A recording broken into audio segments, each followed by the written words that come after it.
All right, everybody, welcome to ScoutsElite podcast week 3, presented by Web.com Dynasty Sports.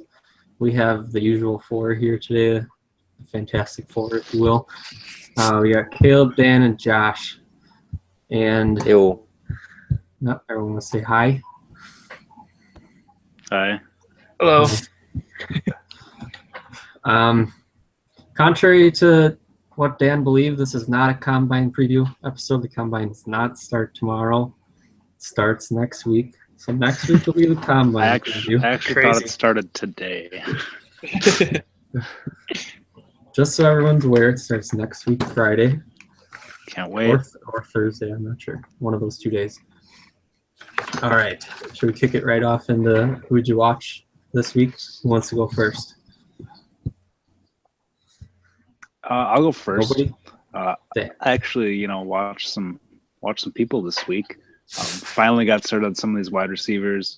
I've watched some of these guys before, but really got in detail this week with like Mike Williams, Carlos Henderson, Robinette, Chad Hansen, Curtis Samuel, Ardarius Stewart, Juju, and then a couple defensive players like Myles Garrett. Dang. And see, this is what Dan does when he gets rolling. He watches it all. That's what we need on the podcast. Yeah, I'll try to do better, guys. I'm gonna have like spring break coming up in a couple weeks here, so there you go. Pretty hard then, and I'll probably pass all of you. Hey, watched a decent amount. Okay. Any takes you want to share on those guys? Juju bad. I'm pretty sure we're gonna touch on Hansen and Henderson a little later, so I'll kind of leave them alone.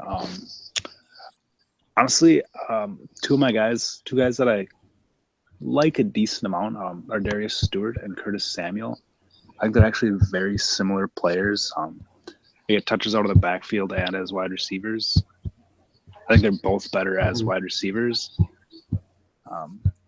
But I don't like the idea of pigeonholing them as wide receivers. They're both just playmakers. I want to run this by you. I haven't watched Ardarius Stewart yet, but I have heard him being compared to Cordarrelle Patterson. Do you see anything there? He's not Cordarrelle Patterson. As far as just being outstanding after the catch, yes. I don't think he's as good as Cordarrelle. I can see as far as not being like a refined receiver, he might struggle to adjust to the position. But I think if you draft him, it's like Cordarrelle Patterson was a first-round pick. He was probably overdrafted. Yeah. If you think of Cordarrelle, and he's been a disappointment through this part of his career because he was a first-round pick. If you had taken Cordarrelle Patterson in the 3rd or 4th round, you would have been happy. Probably would have been happy with the production you got out of him. Oh yeah, and he kind of came on this year too. Yeah, so I think Ardarius can have a similar kind of impact that Cordarrelle has had in his career. I don't think they're quite the same player, but I think the career outlooks could be similar. Would you say that he's not as explosive, but maybe a better route runner? Because that's what I was seeing on Twitter.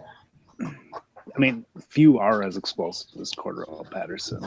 Very, very, very true. He gets close, though. He gets close. Okay. I'm excited to watch him. I'm going to probably put him in he's actually quite a bit of fun. I would suggest it. Okay. Caleb, want to go? Yeah, sure. So Carlos Henderson, Chad Hansen, 2 guys Dan talked about too. We'll touch on later, but was really impressed by both of them, both cracking my top 10. And then another guy, I rewatched Deonta Foreman, and I don't like him probably as much as other people do. I tweeted that out today that, really, I like he's got great acceleration and really good speed for a guy his weight, but he just doesn't break tackles. And I've seen it where he just gets stuck behind linemen, and then he gets hit basically if you hit him below the waist, he goes down super easy, just face plants into the ground, which I don't know. For a guy that weighs that much, he just doesn't break tackles, and that worries me. But otherwise, I like him. As I'm sure you've guessed, I just want to Who was that? respond to this. Wait, who are we talking about right now? Deonta Foreman. Deonta Foreman. Okay. Okay. I'm sure you saw my response to that on Twitter. So I didn't actually. You didn't? Okay. No. So I'm just gonna touch on that as well. I know that's been kind of a thing that's been running around on Twitter as well. I think Josh Norris was the instigator of this. Yeah, that's where I saw it. Yeah, of him not breaking tackles or going down on contact. He put like a clip together of just a compilation of all the times. Okay. So my response to that is, why is Deonta Foreman pigeonholed as this power back just because he's a big back? Like, he wins in different ways. He does. You did say he has that acceleration. He doesn't run like a 240-pound back, but he also doesn't run like a 240-pound back, if that makes sense. I guess, yeah. So if you watched him going in thinking this guy's 215, I think you just have like a different perception of him. Yeah. I'm definitely seeing some of that on my video right now. So that's just kind of how I see Deonta Foreman. I think the not breaking tackles is even a little overblown. It's definitely true, and I can see where it comes from. He does fairly regularly go down easier than you would expect a guy his size. Yeah. But again, my thing is, why should that matter that much if he has these other things going for him that your typical big back doesn't? Yeah, and I think his grade is still, I think a lot of people still have him pretty high, even considering that. It's just like, I'm not going to draft him expecting him to, like, he doesn't have the power of a Leonard Fournette. I'm not going to draft him expecting him to be like even a LeGarrette Blount type player. He's just a different kind of player to me. Yeah, for sure. I still like some him. of those things. That was things that you get tackled really easily. But like, and like, I still think he moves laterally. He moves so good for a guy his size. Yeah. Very fluid, and with that size, it's not to say that he can't develop a power element in the future too. That's what I really like. Yeah, and I don't. Put him on the squat machine. And I don't think it's that he doesn't necessarily have that ability right now. Like, I've seen it out of him. Like, he's had flashes of that power. Oh yeah. It's just, it's not on that consistent basis. He doesn't always finish runs like you would like to see him. But I just think that the positive traits he has right now significantly outweigh concerns over the breaking tackles. Supposed lack of power, and it's basically started by, if you put anyone's worst plays together on yeah. they're bad. Like, I could probably convince you Leonard Fournette was bad too if I put together a 30-second clip. So, all right, Caleb. Anyone else? No, that was what I did today, pretty much, and past week. Cool. Josh. Oh boy, I got into it this week big time. Kind of like reworking my rankings a little bit, putting grades on my players. I saw that. Yeah, there's definitely some changing at some of the top prospects down below. James Conner was somebody who didn't really jump off the page. Even still, you can tell he's not the most athletically gifted player out there, but man, watching him make some of the reads that he was given nothing and just making really good decisions with the football was really intriguing. Definitely moved him up a good couple of spots. Other players I saw that piqued my interest. Kareem Hunt was a player that was looking good, very explosive.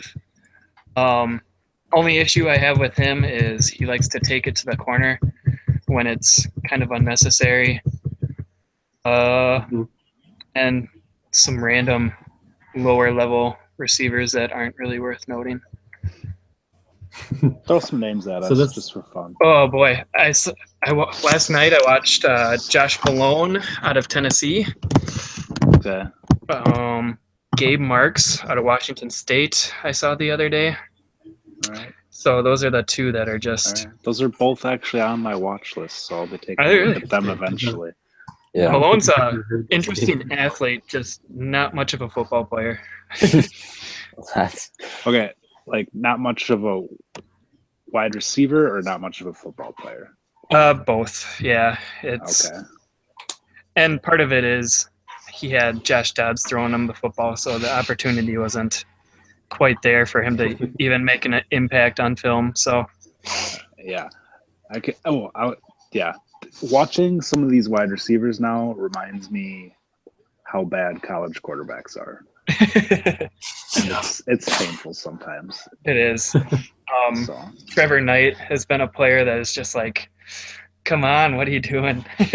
yeah, there's a lot of those A&M wide receivers that you're kind of looking at in those later rounds. It's- Speaking of that, Trevor Knight probably is my worst rated player that I've watched at least enough games to give a grade on. my worst rated quarterback. It's gonna take a while. It's gonna take an impressively bad performance to top my lowest rated player of Terrion Folston. Hey, we got a pretty decent Folston following on our Twitter. You gotta take it easy with that.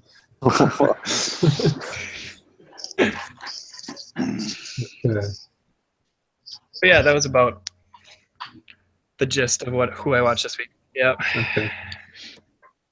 I didn't watch.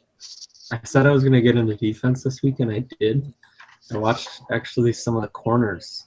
So this is gonna be a fun segment. It's gonna be Austin tries to talk corners. Corners are fun. Corners are fun. I did kind of like it actually. Like, so I watched 4 of them. I watched Lattimore, Ohio State, Sidney Jones, Washington, Quincy Wilson, and I also watched Desmond King. My takes right now, Quincy Wilson is Matt Miller's top ranked corner right now, and I just didn't see that like at all. You're gonna say something? I was gonna say that's a good take. Quincy Wilson is Matt Miller's top rated corner. Good take, man. Good take. I can see it because maybe he doesn't think some of those other guys are as good. Yeah. But Quincy Wilson just seemed. I suppose I've only watched like 2 games, and one was when Dalvin Cook was literally making him look like an idiot with his tackling angles. Much more. I don't have a grade on him yet, but he just looked like a big guy that kind of struggling against Bama, and then he struggled again against Florida State, which I guess against Dalvin Cook and against Bama should probably give him a few more teams to watch. Big guy that's got tight hips and just kind of seems like he's going to struggle in coverage. Lattimore is just like an athletic freak. Where he just like makes up. I think I saw a Twitter thing about this once where he like came all the way across the field, but the way that he like that burst at the end, like when the ball's in the air, he can like catch up even if he gets beat, is pretty wild. Yeah, that becomes even more important in the NFL too. So yeah. I think we saw even out of like the Packers this year how important it is to have speed outside. Oh yeah, so you're gonna get beat sometimes. Yeah. I watched Sidney Jones. He seems like really skinny to me, like almost like it might be an issue skinny. But I feel like he's got excellent play recognition. He's going to be good in zone. He's got like probably the most fluid hips and quickest feet that I've seen out of those 4. It just seems just like really comfortable. I'm just worried about his size. And he's Desmond King that I've seen as a lot of people's top ranked corner. So people are saying he's probably one of the most well-rounded ones, which I can kind of see that. Desmond King, I feel like probably not going to be one of the best actual corners. Might be one of the better fantasy corners, even though it's already just a crapshoot, especially with the way we have our scoring and web. Yeah. But he could be one of those guys that ends up playing like safety more, but still gets that cornerback listing, which we know you want that in Webb. It's a sneaky thing. Yeah. Rack up those tackles from the corner position. And then the other person I wanted to touch on, he was in my Who'd You Watch last week, and the reason he's in again is because I still can't watch him because there's no video. But Adam Shaheen is getting first round buzz. Yeah. Yeah. Crazy. Some NFL executive says he's going to be considered a first round player after he lights up the combine. Third best tight end in the draft, though. Which tells you all you need to know about this tight end class. Oh, yeah. Like, I think that's the only thing, because he's dominant on tape, and he looks super fast for 275 or whatever he's listed at. And I think people just want to see, like, is he actually that fast and whatnot? So that's an interesting one. Big takes on that. Anyone actually find, like, a way to watch him? No. I haven't tried super hard yet. Yeah. Just hoping there'll be some tape out there for me once I get to him. Yeah, Okay. It'll definitely be intriguing. Even if it's just the combine, it'll be interesting to see how he moves. Yeah, I think it's just fun to watch those like deep two guys and be like, hey, maybe Dave could make it. But he also didn't look like a man amongst boys. Yeah, he's not like 273 pounds, running probably a 4 or 5. Crazy. That might be what it is. Okay, my storylines so far that I have for this week are the rise of Carlos Henderson and Chad Hansen, which was pretty wild the way that unfolded. Pretty much like it was starting when we did our podcast last week, but it really took off on Thursday and Friday on Twitter. Like all aboard the hype train. There was finally some film on Carlos Henderson on Draft Breakdown. So yeah, that's something to do with it. But I just think it's funny how like. Do you guys think the NFL is on these guys like early, and it's just like Twitter is just like randomly catching up on a random week in February? Yes. Yeah. That's exactly what I think. Yeah. How like all of a sudden these guys who no one knew in January are all of a sudden like round one players potentially. Yeah. For some people. Yeah, that's what I had to say about that. Do you guys want to talk about I'd like to talk about them. both of them? I think we all watched them recently, correct? Yeah. Yes. So Question it's in gonna be mind. a fun little conversation. Yeah. All right. Justin is just like a yak machine. Oh yeah. Like, he's just, That's so funny. Literally, my first note on Carlos Henderson is yak machine. Those exact words. What are the chances? Yeah. Carlos Henderson is going to be one of my draft crushes moving forward. I've heard that he didn't have the best work ethic going I've into also college, heard but he's that. gotten I've better. also heard that. Ooh, interesting. So, Something to think about for when we're actually like picking these players for like fantasy. yeah. But for now, he's actually my third wide receiver. Dang. Wow. So ahead of John Ross. Oh yeah. Okay, interesting. Honestly, he has everything John Ross has to me, as well as better after the catch, and he plays bigger as well.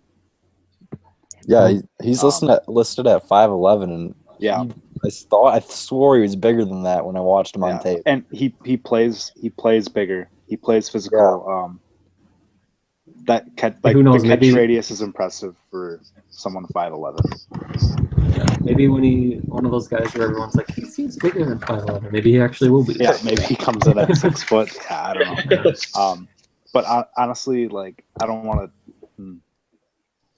to do this, but like, you don't see a lot of these smaller guys like that can play the small wide receiver game and the big wide receiver game. And Yeah, kind of like the Odell type of. I was gonna actually say Antonio, the way he moves after the catch. I'm not gonna say he's gonna be as good a wide receiver. Antonio's as good as he is because he does have that work ethic. So Henderson doesn't, then you're obviously not going to see him stack up to that. But I think he has all of that ability. Okay.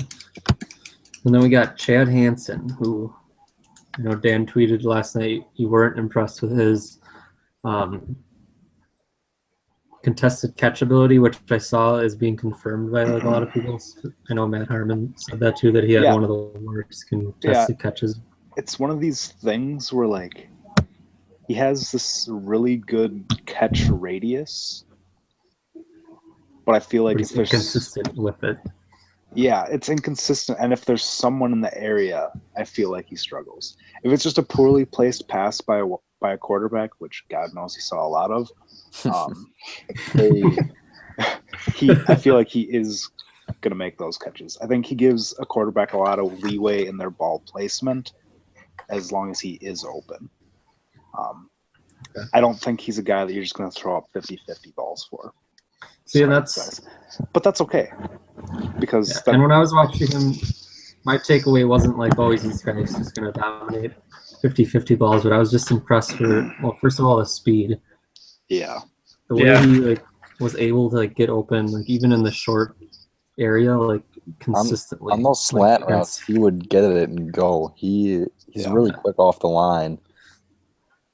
It's almost for how big he is, he's really good at keeping those corners. To me, it almost feels like he gets. Usually, you see guys accelerate with those little steps, those short, choppy steps to get going. I feel like he just takes these long strides right away, and he's already up to speed. Yeah, it's different than I feel like I've seen before, but yeah, the speed is very impressive. What do we think he runs? I'd say I would put when I make my little over-unders for you guys next week, I'm going to put it at 4-4. Yeah. Okay. Ooh, that's a good start. Yeah. And I'll be curious to see what it is, because I think less than that is possible. Interesting. Yeah, I think it is too. I'm really excited about him. I feel like he's got a chance to get a high-end wide receiver. A note I did make about that 50-50 catch kind of thing is that I feel like he mistimes his jumps a lot of the times. I feel like he jumps early a lot. He did seem he jumps early a lot and doesn't high point the ball. He catches it on his way down. Yeah. So I feel like he's losing some there, and I think that is coachable. So that is something that can improve. I feel like that's definitely coachable. Yeah, he has the talent for sure. Definitely. Yeah. I could just picture him in the role that Malcolm Floyd had with Phillip Rivers, just pure deep threat. Yeah. And he's going to walk right into that role in the NFL. Definitely. For sure. That, when you combine that deep threat with the speed, when you combine the deep threat with that ability to get open on screen routes, or slant routes, that's kind of scary. Yeah. The separation he gets is unreal. Yeah, and all of a sudden he's gone. Okay, moving on. I saw on Twitter this week there's a little bit of Myles Garrett or Jadeveon Clowney, who's a better prospect discussion. So I wanted to get my take in. I don't think, purely on the field, I thought Clowney was better. When I watched Clowney's tape, I was scared for the people playing against him, and I just not getting that feeling with Garrett. It's good, good prospect, but I don't remember him having injury issues at the time. But I guess that's why that lack of effort stuff was coming on. And I think a lot of people are pointing to those injury issues now as to why he was not as good of a prospect. But I think on the field, Clowney is definitely better than Garrett. I agree with everything you just said. If there's one thing that Garrett does better, it's the bend around the edge. That's exactly what I was thinking.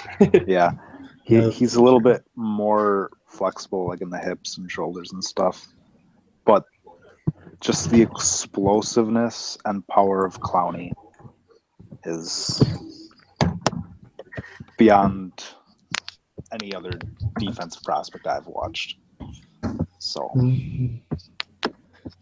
It'll Like be I think, generational talent.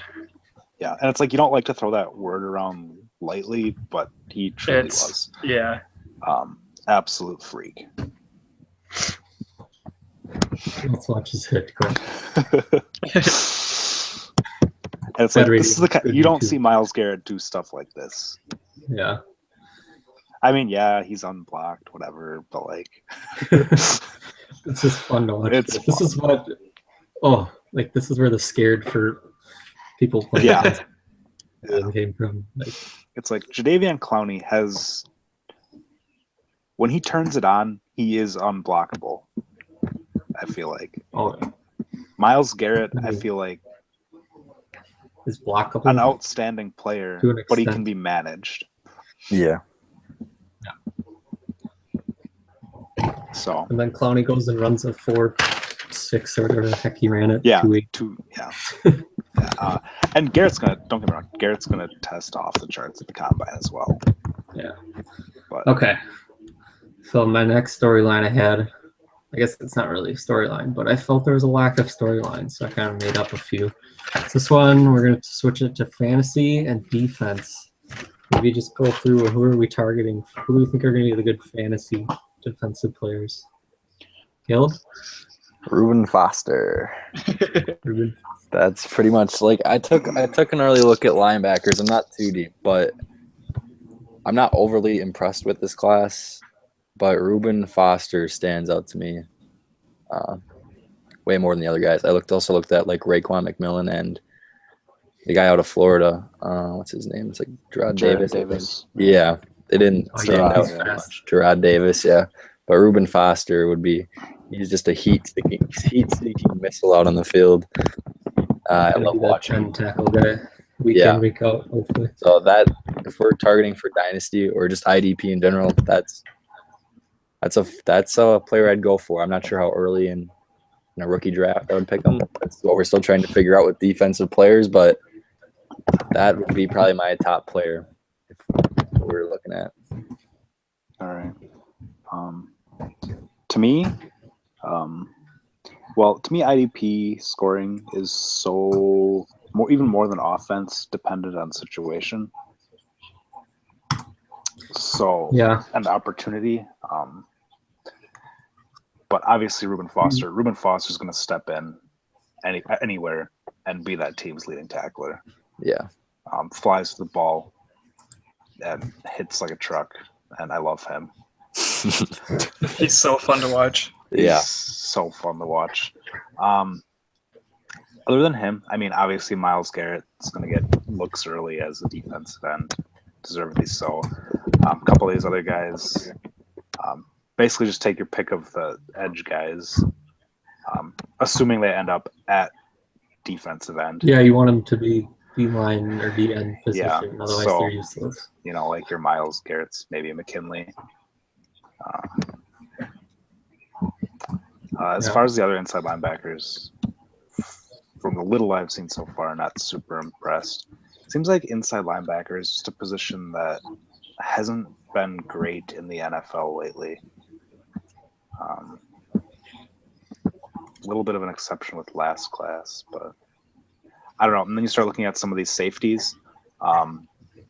Jamal Adams, Malik Hooker, probably not going to give you Jamal Adams more so than Hooker, but not going to give you those elite tackle numbers. No. Jabril Peppers, honestly, depending on his role, could be interesting. Yeah, that was actually going to be my guy. I was going to say, yeah, maybe not. Think about that. The versatility with Peppers, starting him wherever you really want on defense. Well, depending on where he's listed, but like he'll probably play it. He'll be able to play him. I don't know. It depends because he got invited to the combine as a linebacker. Yeah, another. Did he really? Wow. Another where he gets drafted kind of thing. To what team? Some might list him as a linebacker. Some might list him as a safety. Some could even list him as like a slot corner.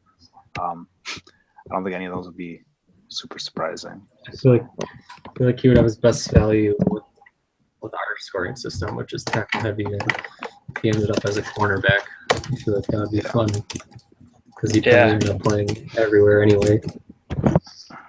If he does get that corner listing, he's going to be an advantage to have in fantasy. Definitely. Yeah. Should we move on to our spotlight? I want to start with Jamal Williams because I'm not sure who's making a ton of noise into their mic. I think it's you, Brock, but it's pretty loud, huh? Just like the background noise. But I hear that too, so it can't be me. Huh. Caleb? No, it's not. I got earbuds in. I'm not even moving. Yeah, man. Okay. But we'll edit this part out. We'll cut this part. So let's move right into Jamal Williams. Maybe move along. We're already. But I just want to get this out there because I haven't seen a lot of criticism for Jamal Williams, and I kind of saw it a little bit on Twitter this week. I love him. Like I did my breakdown on him this week, but I did see people, and I can see this take. I don't agree with the take, but I can see it where they said he's not elite at anything. He's just an average guy, and he's going to struggle to get on the field. Caleb, how do you feel about this? Does it break your heart? It hurts a little bit. I think he's above average at he's got. I don't know. I guess that does. That's tough. I think he's more above average at everything, and I like him a lot. But yeah, I feel like if you're breaking, if people can't tackle you, if they have to bring two people to tackle you, which I thought people had to do on a consistent basis, I feel like you're probably an above average tackle. Yeah, and he's got pretty decent speed. Obviously it's not elite stuff. He's pretty above average in all areas. Pass catching is okay, I guess. That's nothing to write home about, but that's not his game all that much. But I talked about that in my thing. He had 7 catches his junior year, but he had 27 his freshman year and 18 his sophomore year. So I don't know what the deal is with that. Just usage. I don't know. And maybe if the offense is utilizing him differently, or if the injury I wouldn't really do much. I don't know. So I think he's still got that there, but he did get hurt out of running a route, so maybe he had the yips. Maybe. Other thing I had about him is he's that momentum runner, taking that line just feeds off run after run after run, and runs with swag. He does. Well, the dude has swagger all on his own. He's got I watch his interview. He's got a fun personality. But once he gets going, it takes a few guys to slow down his momentum. He's a lot of fun to watch. Just starts ripping off 10-yarder after 10-yarder and gets up and is all cocky about it each time. I know, I love it. Okay. Anything else Jamal Williams takes? I love Jamal Williams. I think his ability to make people miss in traffic is just about as good as anybody in the draft. Maybe to the Dalvin Cook level, even. Ooh. So yeah. Keyword was there. Operator for there was in traffic. In traffic, okay. yes, absolutely. In between the tackles, I think he's one of the better runners in this draft, and that's why he's rated so high for me. Yeah. That's where he's gonna. I would agree with that. You need a running back to do. I feel like this draft, as good as it is at the running back position, has a lot of these outside runners. A lot of these guys that like to bounce it. Very few that are just that pure between the tackles runners, like Jamal Williams can be. Mm-hmm. That's what I wrote. I said, one of the best pure runners in this class. I don't know why he's still not getting the attention he deserves. Top 5 easy in my book. He definitely should be a second round guy for sure. Yeah, I agree. At least second, yeah. Okay. And it was Dalvin Cook. I don't want to spend too much time on this because we all know he's awesome. But do you guys see that video / GIF I posted? Things I've ever seen. I don't know if that was actually on his tape because I was watching Quincy Wilson, but the way that he just moves sideways faster than other people are moving forward. Very impressive. Just out of curiosity, can we just get a quick run through of like where people have Dalvin Cook ranked? He's my top ranked offensive player. Yeah, I knew that one. He's my number 2 running back. Okay. He's my number 4 running back. Ooh. Yeah. He's my number 3. Okay. I really wanted to Right be down the- first overall right on down the Web too, Josh. We'll see. I got a couple, probably like 5-6 people that are fighting for that spot right now. Put your money where your mouth is. Take Jamal. That would be a statement. Maybe if he lands in like the perfect situation, that would propel him. But he's in contention. I'm not gonna lie. I like him that much. Stick to your grades. It always works out, right? Right, David? Yeah. Take Kevin White over Amari Cooper. Do it. Bishop Sankey. Thank you. Hey, that was a prime example of not sticking to my grades. There you go. Boom. Never do it. Take your guys. Okay. I'm going to sneak this in here really quick. Julius Thomas got traded to the Dolphins. Anything to see here? Meh.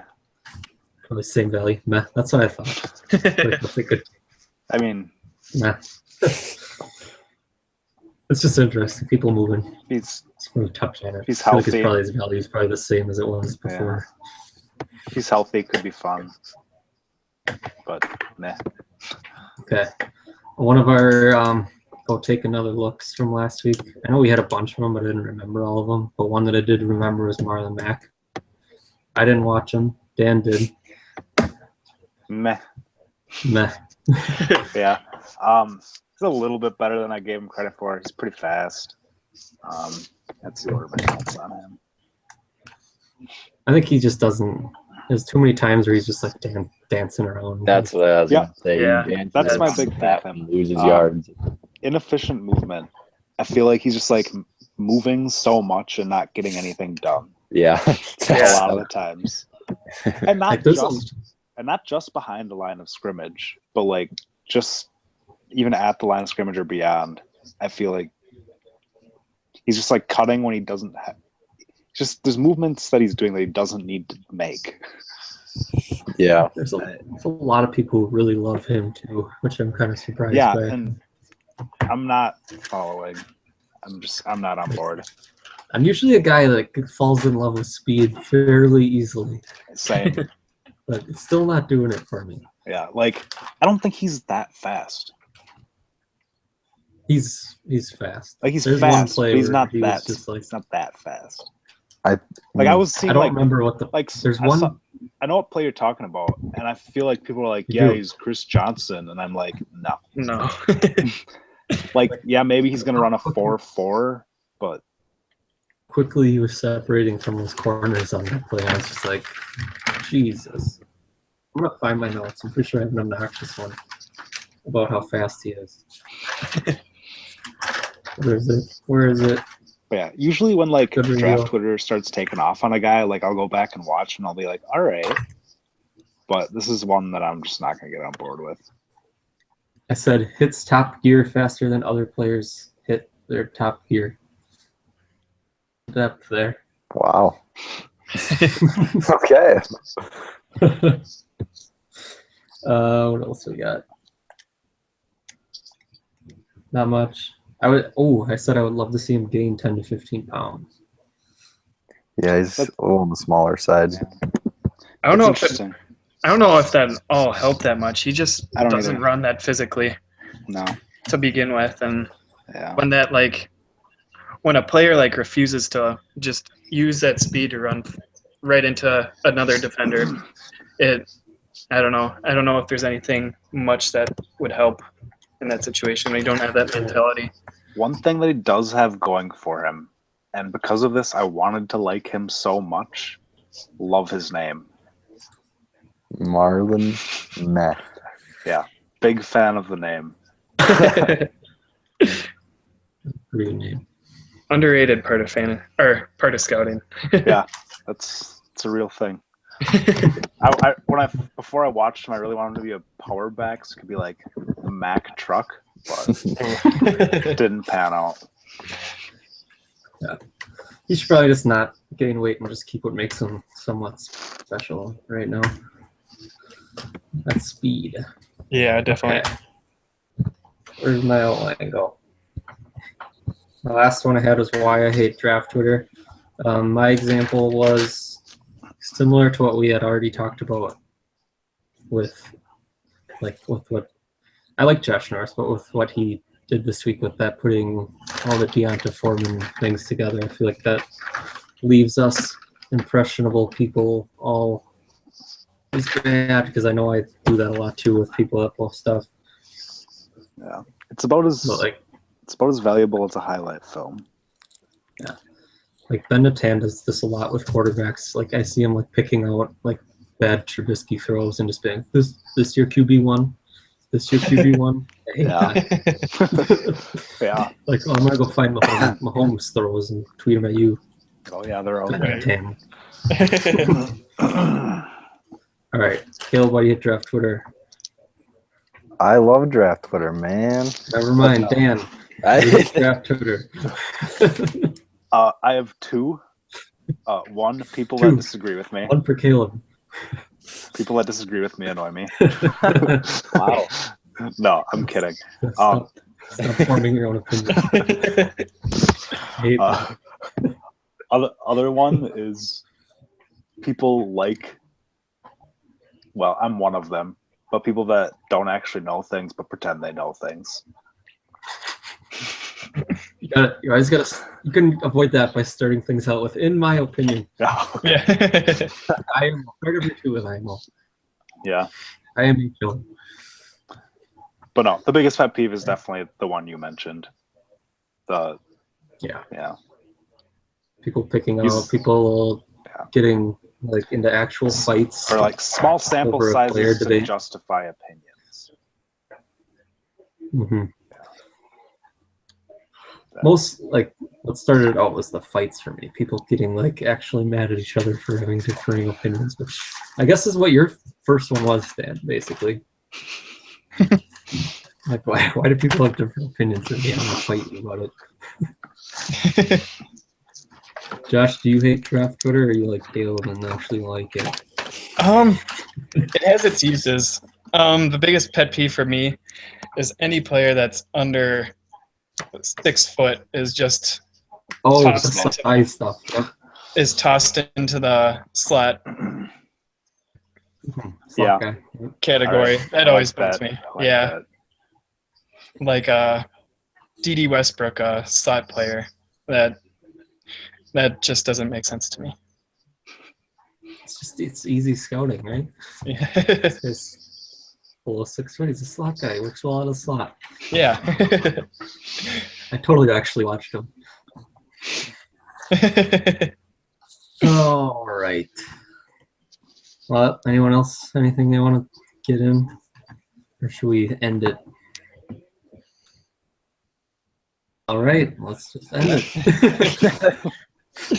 All right. Thanks, everyone, for listening. We kept it shortest one yet. It should be... Hey, I want to say this. We had 15 views on our last video on the YouTube one, which was up Dang. from 5 Gaining on the first steam. one. Gaining steam.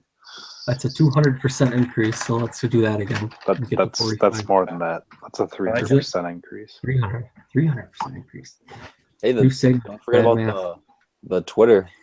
We had another Jamal Williams tweet that took off. Oh, I'm pretty sure too easy now. I Jamal almost feel bad about it. Followed us. I think it's his mom. Yeah. Jalen Robinette. Yeah, we got that too. Yeah, we got retweeted by Jalen Robinette. We have connections now. Jalen, if you manage to listen this long to the podcast, you do. I've never interviewed anyone in my life, but you want to be the first. Yeah, that'll be the first interview. That'll be one like that takes us to the next level. That's not level. true. I've actually interviewed people in web.com. That's a pretty prestigious league. Ooh, sorry. I don't know if Jalen can top that, to be honest. So yeah. But there's that all actually would be kinds of super cool. NFL wide receiver prospects. There's only 10 web.com fantasy owners. True. Yeah, that's true. Oh, spin zone. Anyone want to slide into Jalen's DMs tonight? We should probably talk about this off air. Oh yeah. I'll cut that part. We'll cut then. All right. Thanks for listening, guys. We'll be back next week. We got the combine coming up. I'm gonna think of 40 times over-unders and make these guys guess over-under that. It should be pretty fun. Ooh. I like it. Love getting worked up about speed. Maybe we can get worked up about heights and weights too. Ooh, Maybe. yeah. We'll see if we have time. All right. Signing off. Thanks for listening, guys. Bye-bye. Bye-bye.